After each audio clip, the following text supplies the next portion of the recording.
Hello everyone and welcome to another episode of the McGonagall Boxing Podcast. So, I want to review 2024. Now we are, a week into 2025, which seems crazy to me. Obviously the big thing, touching base on the Fighter of the Year.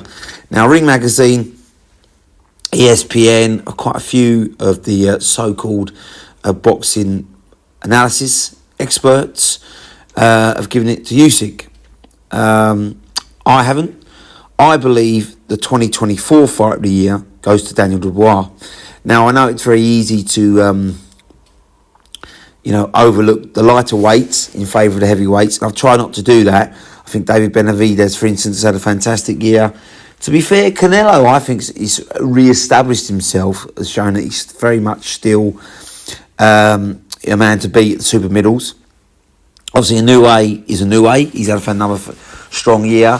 Atapia at Cruisers had a fantastic year. You know, these are genuine sort of, world champions in their own right. But for me, Daniel Dubois has been the standout fighter. Now, has he beat the elite of the elite? Yeah, well, he hasn't beaten Fury, he hasn't beaten Usyk. So I see that argument. But what he has done, he's beaten 4 top 10 fighters back to back to back.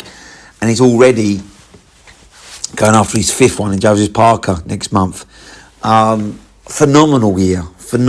He's re-established himself as a bona fide world-class fighter and, of course, the reigning IBF world champion. So where did it all start? Well, obviously, after the Usyk fight, we thought, this guy's done, if I'm being honest with you. Let's be honest, he pretty much quit in that fight. Second time he has. First time against Joe Joyce. And I thought, this guy hasn't got it mentally. And a lot of people were saying the same thing. But what he's managed to do, and again, huge credit to Don Charles, who I think's got inside his psyche. First of all, Shane McGuigan, I think deserves credit. He helped the ball rolling again. He helped to rebuild Dubois, and then going into that Usyk fight. But then I think he's obviously spoke to Dubois afterwards, and it was a shame that in some ways they left. But Don Charles has managed to pick up the pieces from the Shane McGuigan fallout. But I do think Shane McGuigan was making improvements with Daniel Dubois before the Usyk fight. And obviously then the Usyk fight happens, he kind of quits. And you think, oh gosh, he's regressed again. But actually, Shane McGuigan had embedded some skills into him. And then Don Charles deserves a huge amount of credit for picking them pieces up when everyone was writing them off. Even I think Frank Warren, if I'm being honest with you, was starting to, wasn't he? And he's come back, Jarrell Miller, and we thought, Jarrell Miller's what's going to take him to deep waters. He's going to probably get a pasting early on, but he'll wear Dubois down. Didn't happen, did it? Don't get me wrong, it was a bit of a slugfest, but Dubois held firm, and he had to weather some moments where 310-pound Jarrell Miller's leaning on him, trying to make him quit, backing him up, and he didn't quit. And more importantly, he stopped him, didn't he, right in the last round with a barrage of punches. And I thought, wow, this is a different Dubois here. He didn't quit. He could have easily done, he didn't.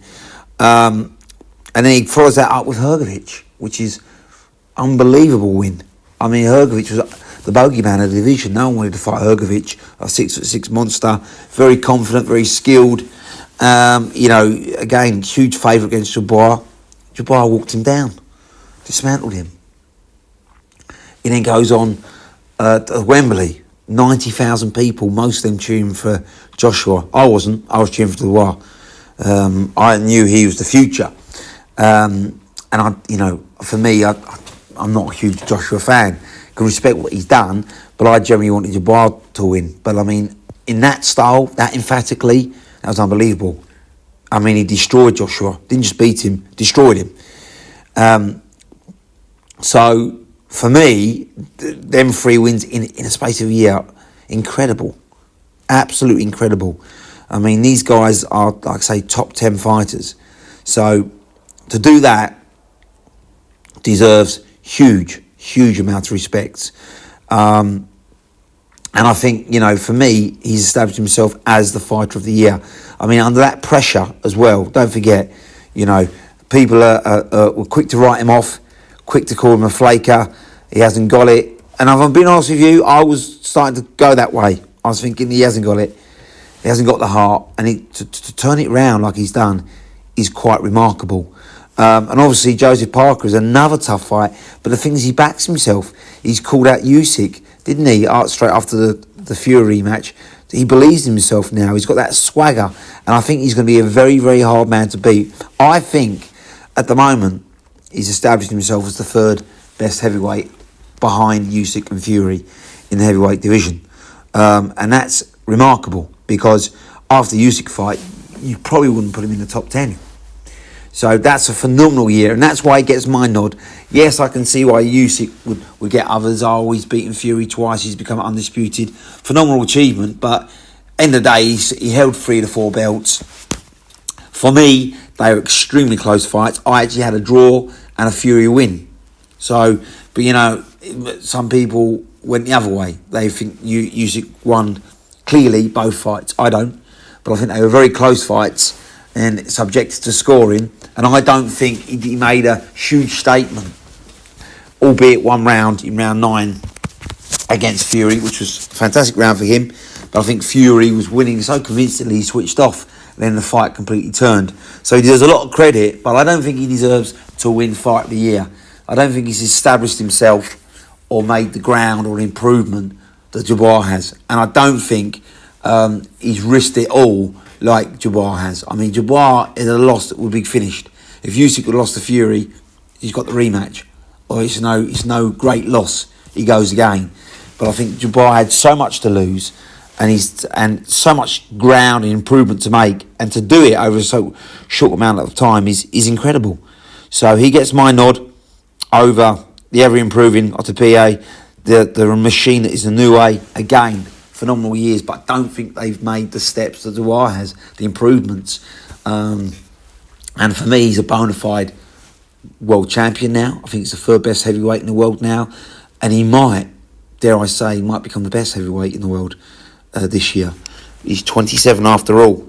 But listen, Joseph Parker's another acid test. And Joseph Parker means business. And I think it's a 60-40 Dubois. Parker can easily wear Dubois down. He's a quality fighter himself. Although I think Dubois is probably going to have a bit too much power for Parker.